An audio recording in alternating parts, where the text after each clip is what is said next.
अस्सलाम वालेकुम। 17 जनवरी की कॉल लेकर खालिद सैफुद्दीन आपके साथ। सबसे पहले तो ये पूछूंगा कि जो 16 जनवरी की कॉल थी वो एक एग्जिट कॉल भी थी, तो आज 15 जनवरी की जो कॉल थी वो एक एग्जिट कॉल भी थी। तो अब आज 16 जनवरी है, तो मैं चाहूँगा कि आप देखें कि आप इसको एंजॉय कर रहे हैं या नहीं। आज का रैपअप सेशन देखते हैं। हमारे सामने रैपअप सेशन है, यानी कि आज के सेशन के अहम मुशाहिदात।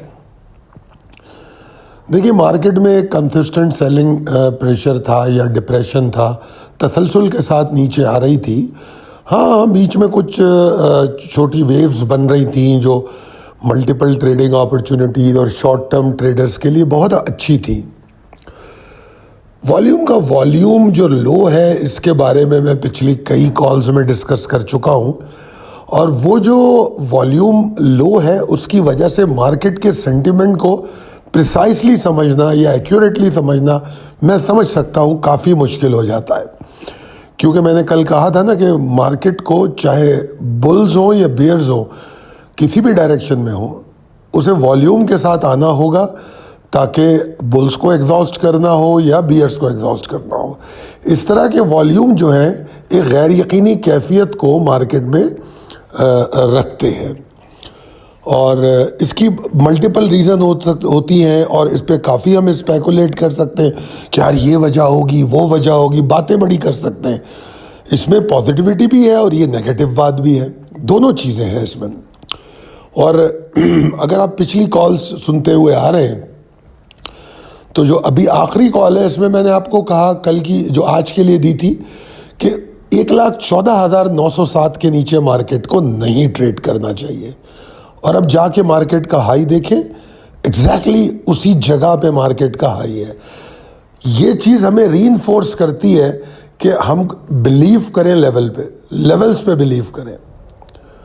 अगर मैं मार्केट के सेक्टर्स और स्टॉक्स को देखूं तो मुझे कोई हैरानगी नहीं होती, क्योंकि आज देखेंगे आप कि ऐसे ऐसे सेक्टर, ये आपके सामने पॉइंट्स कंट्रीब्यूशन में दाएं जानिब जो है पॉइंट्स कंट्रीब्यूटर मौजूद है, तो ऐसे ऐसे सेक्टर नज़र आ रहे हैं। फिर वही वाले investment banking, miscellaneous, leather and garments, transport, sugar and allied क्या होता है वो, और रियल एस्टेट, ये हैं आज के मेन कंट्रीब्यूटर। उसमें पावर जनरेशन भी है, और जो मेजर सेक्टर जिनमें हम और आप काम करते हैं वो सेक्टर पॉइंट्स गिराने में मसरूफ़ है। ठीक है जी। और अगर मैं इंडिविजुअल कॉरपोरेशन को लेके देखूं, तो जो ताकतवर कंपनियां हैं जो पॉइंट्स बढ़ा सकती हैं, जैसे एंग्रो एच को ले लीजिए, 157 पॉइंट बढ़ाए हुए। तो मैंने जिस तरह कल कहा था ना आपको कि मार्केट 300 पॉइंट नीचे बंद हुई है, मगर इसकी वजह सिर्फ ये है कि वॉल्यूम कम है, वरना मार्केट को 1000 पॉइंट नीचे जाना चाहिए था। आई होप कि आपने कल की वीडियो में ये बात सुनी होगी। तो वो आपके सामने उसका नतीजा भी मौजूद है, और अब आप देख भी रहे हैं। जिस लेवल पे एग्जिट करना था वहां से 1767 पॉइंट, 1767 पॉइंट नीचे मार्केट ने लो बना लिया है। बेशक हम उसमें एग्जिट भी हुए, मगर हमने अपने इंट्राडे ट्रेड को नहीं रोका। जहां कोई अपॉर्चुनिटी नजर आई एंट्री, आपने कल भी देखा होगा कुछ स्टॉक्स का तस्करा किया था। आज भी मेरे ट्रेडर्स ने बड़ी ज़बरदस्त ट्रेडिंग की है बल्कि हमारी कॉल में तो नहीं था, मगर हमारे एक ट्रेडर ने JSCL में बड़ी अच्छी मूव बनी और फिर वो उसमें एंटर हुए, और हमारे बहुत सारे मेंबर्स उसमें एंटर हुए, तो JSCL लॉक हो गया। और अगेन सिर्फ उसमें आधा घंटा लगा। सुबह तो आपने देखा था वो कैसे खुला था, तो 11 सवा 11 बजे वो चला और फिर लॉक कर गया। तो बहरहाल मेरी तरफ से बहुत मुबारकबाद उन तमाम लोगों को जिन्होंने टाइमली एग्जिट ली और जो मल्टीपल ट्रेडिंग अपॉर्चुनिटीज़ का फ़ायदा उठा रहे हैं। अच्छा जनाब, वॉल्यूम अगर आप देखें तो मुझे तो आज के दिन में ज़्यादा वॉल्यूम जो है 20 लाख पर 5 मिनट में नज़र आए। शुरू के घंटे में 4 मिलियन पर 5 मिनट भी नज़र आया। उसके बाद फिर पूरा दिन लेथार्जिक सिचुएशन रही, और एंड में जाके फिर वो, तो ये नॉर्मल बात है। मार्केट का आगाज़ और मार्केट का क्लोजिंग, ये हमेशा, जिसको हम प्री ओपन वॉलेटिलिटी कहते हैं या क्लोजिंग वॉलेटिलिटी कहते हैं, तो इसमें वॉल्यूम का बढ़ना जो है एक ख़ास हद तक कोई हैरान कुन नहीं होता, ये नॉर्मल बात है। ठीक है जी, क्योंकि आखिरी 5 मिनट में तो 1 करोड़ के वॉल्यूम देखे गए। अब वो 1 करोड़ के वॉल्यूम गए कहाँ हैं, पहले हमें ये भी थोड़ा सा इसका पोस्टमार्टम करना चाहिए। 17 करोड़ 69 लाख का वॉल्यूम है 100 इंडेक्स का। ठीक है जी, तो 6 करोड़ 70 लाख का वॉल्यूम बनता है पेनी स्टॉक का, ब्रोकर्स बेबी का, या जिनको मैं ज़्यादा अहमियत नहीं देता। अगर आप 6 करोड़ 70 लाख इसमें से निकाल दें 100 इंडेक्स के वॉल्यूम से, तो जनाब 11 करोड़ का वॉल्यूम बचता है। बाकी कंपनियों के लिए 11 करोड़ का वॉल्यूम बचता है, और उसमें सिर्फ 3 स्टॉक ऐसे हैं जो 1 करोड़ क्लब के करीब आए, हपको, एंग्रो और TRG. I mean pathetic situation है, अफसोसनाक। बहरहाल इस पे हम बात कर चुके हैं, आगे चलते हैं। तकनीकी चार्ट के मुताबिक इम्कानात और हिकमत अमली। देखिए जनाब, इंडेक्स तो स्टेट ऑफ डिप्रेशन को रिफ्लेक्ट कर रहा है। इसमें मायूसी, हिचकिचाहट, वो तमाम चीज़ें हमें नज़र आ रही हैं। वॉल्यूम देखता हूँ तो हिचकिचाहट साफ नज़र आती है। ट्रेंड देखता हूँ, शॉर्ट टर्म ट्रेंड की बात कर रहा हूँ, जब मैं शॉर्ट टर्म ट्रेंड देखता हूँ, जो सेंटिमेंट ऑफ द सेशन थे आज, तो वो डिप्रेस है। ठीक है जी, तो मेरा ख्याल तो ये है कि इसमें हिकमत अमली ये होनी चाहिए कि सब में पहले तो पोर्टफोलियो स्टॉक अपने सिलेक्ट करें। आपको आज दौरान सेशन भी पोर्टफोलियो का प्रिंट शॉट फिर दिखाया गया था कि अगर आपके पास नहीं है रिकॉर्ड में तो देख लें उसको, और उसकी बाइंग रेंजेस देखें, और उसमें as per index pressure accumulation शुरू करें। देखिए जी, इंडिविजुअल स्टॉक परफॉर्म कर रहे हैं, करते रहेंगे। जिस तरह हमने आज देखा एंग्रो एच, मैंने आज बल्कि दौरान सेशन ही ये बात लोगों को कही थी कि एंग्रो बेशक एक्यूमुलेशन का स्टॉक है, मगर ये आपको मल्टीपल ट्रेडिंग अपॉर्चुनिटी भी देगा। ऐसी मार्केट में बजाय इसके कि किसी बेकार स्टॉक पे रिस्क लिया जाए, स्ट्रॉन्ग स्टॉक पे क्यों ना रिस्क लें हम। ठीक है ना, तो मल्टीपल ट्रेडिंग करें, बहुत मज़ा आएगा। क्योंकि मैं अभी भी बिल्कुल भी क्या कहना चाहिए, मुतमईन नहीं हूँ बुल्स की एफर्ट के लिए। मुझे नहीं लगता कि कोई सीरियस एफर्ट हो सकती है। और अगर कल मार्केट 1,13,713 के नीचे ट्रेड करती है, तो ये जो डिप्रेशन चल रही है ये कंटिन्यू करेगी। इवन 1,13,865 के नीचे भी आप ऐसा ही समझें, ठीक है ना। और अगर इसने ये 1,13,440 तोड़ दिए 10-11 के बाद, तो भाई ये तो बड़ा मसला हो जाएगा। क्योंकि मुझे डर है कि आज जिस तरह 100 इंडेक्स के 11 करोड़ वॉल्यूम थे, कल लोग सेलिंग ना शुरू करें, कुछ ना कुछ सेलिंग करेंगे, आज से ज़्यादा वॉल्यूम हो जाएंगे फिर।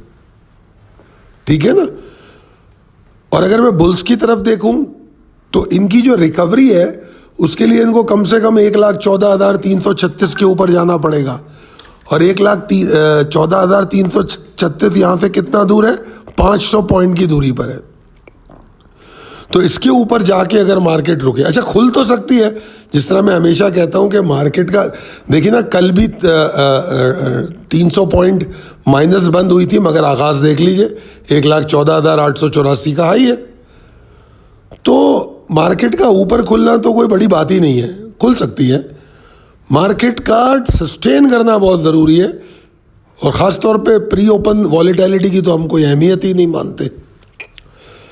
बहरहाल जो एक्टिव शॉर्ट टर्म ट्रेडिंग कर रहे हैं उनको मैं मशवरा दूंगा, ट्रेलिंग स्टॉप लॉस ज़रूर करें, और एक्यूमुलेटेड स्टॉक में से भी कुछ हिस्सा ज़रूर बेचें अगर एग्जॉर्शन नज़र आए। दोबारा मिल जाएगा, कहीं नहीं जा रहा। क्यों, क्या एंग्रो नहीं मिला, कितने दफ़ा आदम जी नहीं मिला। अभी जो मैं आपको स्टॉक दिखाने जा रहा हूँ, ये वो जाविया दिखाने जा रहा हूँ मैं आपको, कि काश कि आप लोग इस तरह सोचते हो क्योंकि आज एक सवाल हुआ जो YouTube पे आप लोग बात करते हो तो लोगों के मैसेजेस आते हैं, तो आज एक साहब का फ़ोन भी आया, मैसेज भी आया, तो उन्होंने गुफ्तगू में एक ऐसा सवाल धर दिया जो मेरे लिए बड़ा थोड़ा सा मुश्किल तो नहीं कहूँगा, मतलब मेरे लिए अक्सर ये आता है और मुझे इस सवाल पे बड़ी हैरत होती है कि ये सवाल किया ही नहीं जाना चाहिए। वो सवाल ये था कि खालिद साहब आप क्या समझते हैं कि अगर आपके साथ ट्रेडिंग की जाए तो एक आदमी इतने पैसों में कितने पैसे बना सकता है। उन्होंने एक अमाउंट बताई मुझे कि इतने पैसों में महीना क्या बना सकता है। अब ये सवाल ऐसा है कि मैं आपको जानता ही नहीं, अगर आप मेरे मेंबर हैं या आप मेरे क्लाइंट हैं, कुछ अरसे से मैं आपकी ट्रेडिंग देख रहा हूँ, ट्रेडिंग एबिलिटी को समझता हूँ तो मैं जवाब दे दूंगा। अगर मैं ये सब नहीं जानता तो मैं कैसे जवाब दूंगा? मैं बिल्कुल नहीं दे सकता। मगर बहरहाल उन्होंने ये सवाल किया तो मैंने उनको कहा कि देखें जी, ये तो आपकी ट्रेडिंग एबिलिटीज़ को देखना पड़ेगा, जांचना पड़ेगा। मैं तो कॉल दे के फारिग हूँ, ठीक है ना। उसके बाद आप क्या करते हैं? तो फिर वो जब उनका सवाल मेरे जहन में आया तो मुझे ये एक स्टॉक नज़र आ गया। ये 13 तारीख को, 13 दिसंबर 2024 को ये YouTube पे, अब ये ऑन रिकॉर्ड है इसलिए मैं इस स्टॉक की बात कर रहा हूँ, क्योंकि जो हम अपने मेंबर्स को देते हैं उस पर बात करना बेकार है। तो ये स्टॉक 13 दिसंबर 2024 को आपको दिया गया और मैंने अपनी कई वीडियोस में बीच में इस स्टॉक का तस्करा किया है। 13 के बाद इसकी कॉल तो नहीं दी, मगर हमारे व्हाट्सएप ग्रुप्स में तो जाती रही। मगर आप लोगों को मैं याद दहानी कराता रहा कि देखो ये मल्टीपल ट्रेडिंग अपॉर्चुनिटी देता है, ठीक है ना। SYM, आदम जी, मैंने इनका बार बार तस्करा किया। आदम जी भी आपके YouTube की वीडियोस में डिस्कस होता रहा। तो 13 दिसंबर को जब ये कॉल दी गई उस वक्त इस स्टॉक की क्लोजिंग थी 15 रुपये 54 पैसे, 15.54, और ये स्टॉक हाई बनाता है 21.99 का 6 जनवरी को। अब जारी बात है, कोई भी ऐसा नहीं होता जो बिल्कुल बॉटम पे ले ले। 15.54 पे मैंने कॉल दी है तो 15.54 पे ही ख़रीद ले, 21.99 का हाई बनाए तो वहीं बेच दे, ऐसा होता नहीं है। मगर इसको अगर नापा जाए कि ये मूव कितनी है तो जनाब आली ये मूव 41% की है, 41.51% इन जस्ट 23 डेज। ये बेसिकली उन साहब को भी जवाब है जो जिनसे मेरी आज बात हुई थी कि अगर कोई स्टॉक ऐसा परफॉर्म कर सकता है 41% 23 दिन में, तो 41% तो शायद आप नहीं ले सकते थे। जाहिर बात है ये ह्यूमनली पॉसिबल नहीं है। तो आप 41 से कम ले लें, अब 35% ले लें, चले 35 भी नहीं लेते, हम इसको आधा कर देते, 20% कर देते हैं। अगर आपने 20% भी इसका ले लिया है, 23 दिन को भी हम 1 महीना कर देते हैं, तो 20% भी अगर आपने कर लिया तो अब सर जिन साहब ने मुझे कांटेक्ट किया था तो वो अपनी कैलकुलेशन खुद कर लें कि 1 महीने में 20% बनता है तो 12 महीने में कितने % हो गया। और हर महीना एक जैसा नहीं होता, तो हर महीने में 20% नहीं बनेगा, उसकी अगर हम टॉलरेंस रखें तो फिर कितने % बन जाएगा। तो इन तमाम चीज़ों के लिए पहले तो ट्रेडिंग एबिलिटी का होना बड़ा ज़रूरी है, वो बहुत अच्छी होनी चाहिए। अच्छा, बीच में मैंने इसमें क्या दिखाया, 15.54 पे ये बाय हुआ, 19.35 के पास, हालांकि हाई तो उससे ऊपर बन रहा है, मगर 19.35 के पास इसकी एग्जिट कॉल्स आई, फिर इसकी बाय कॉल आई, ठीक है। तो अब ये 2 रुपए की जो मूव है, ठीक है, ये 2 रुपए को यहाँ लें, फिर 17 पे मिल रहा है आपको, फिर 17 पे मिल रहा है, फिर उसके बाद वो 20 रुपये 45 पैसे जाता है, ठीक है जी, फिर नीचे आता है 19 साढ़े 19 के पास, ठीक है ना, फिर 19 साढ़े 19 के पास आता है, फिर ऊपर जाता है 20.45 और 20.45 के बाद 21.99 और फिर उसके बाद आराम से नीचे। आज मेरे ख्याल में मुझे नहीं उसकी क्लोजिंग तो नहीं पता, मगर शायद 17.60-55 का ये लो लगा चुका है, ठीक है ना। तो 17.60 17.55 का ये लो लगा चुका है। तो ये मैंने आपको मूव बताई थी, अगर 15.54 से 21.99 तक, अब अगर इसके अंदर जो आदमी मल्टीपल ट्रेडिंग अपॉर्चुनिटी भी कर रहा है, मैंने कहा था कि ये इसको बेचो फिर शाम को वापस ले लो, इसको बेचो शाम को वापस ले लो, तो ये उस 41% के अलावा गेन है। और जिन लोगों ने अभी तक नहीं बेचा, अगर फर्ज कर लें उन्होंने खरीद लिया था 1554 पे और अभी तक नहीं बेचा, तब भी आप 9.97 यानी कि 10% मुनाफे में खड़े हुए हैं 23 दिन के अंदर। तो ये तो था जनाब, आप लोगों को मल्टीपल ट्रेडिंग अपॉर्चुनिटी समझा रहा था। ये अहमद का नंबर आपके सामने है, ये आज भी आप लोगों के मैसेजेस आए, उसमें से स्टॉक सेलेक्ट किया है। आज जो स्टॉक मैं आपको दे रहा हूँ वो उसी में से सेलेक्ट किया गया है। मैं आपको ये बात बता दूं कि जब आप लोगों के स्टॉक्स में दे रहा हूं तो इसका वाज़ेह मतलब तो ये हो गया कि पहले तो ये सिलसिला कब तक चलेगा, I can not guarantee that, because it is मतलब क्या कहना चाहिए, रिलेटेड विद दी रिस्पॉन्सेज और जो आपकी शेयरिंग और जो कमेंट्स है उससे। तो मगर मैं एक बात यहाँ बता दूं आपको कि हमारी जो सिलेक्शन में से हम देते हैं तो उसमें आपको रोज़ाना ट्रेड का मौका मिलता है। अब जैसे कल एजीपी की बात की गई थी, तो एजीपी के बारे में बताया गया था कि मेरे ख्याल में 185-80 के ऊपर अगर वो ट्रेड करेगा तो बुल्स एफर्ट करेंगे, तो वो उसने आज ट्रेड नहीं की तो उसकी कहानी ख़त्म हो गई। उसने एफर्ट नहीं की, मेरे ख्याल में 1.5-2 रुपये माइनस ही बंद हुआ है। अच्छा, आज का स्टॉक है अस्करी बैंक, ठीक है जी। अच्छा, अस्करी बैंक पिछले 2 हफ्तों में काफ़ी मंदी का शिकार रहा है, ठीक है ना, मगर यहाँ पर मुझे एक मुमकिन और एक हाई रिस्क एंट्री नज़र आ रही है, ठीक है ना।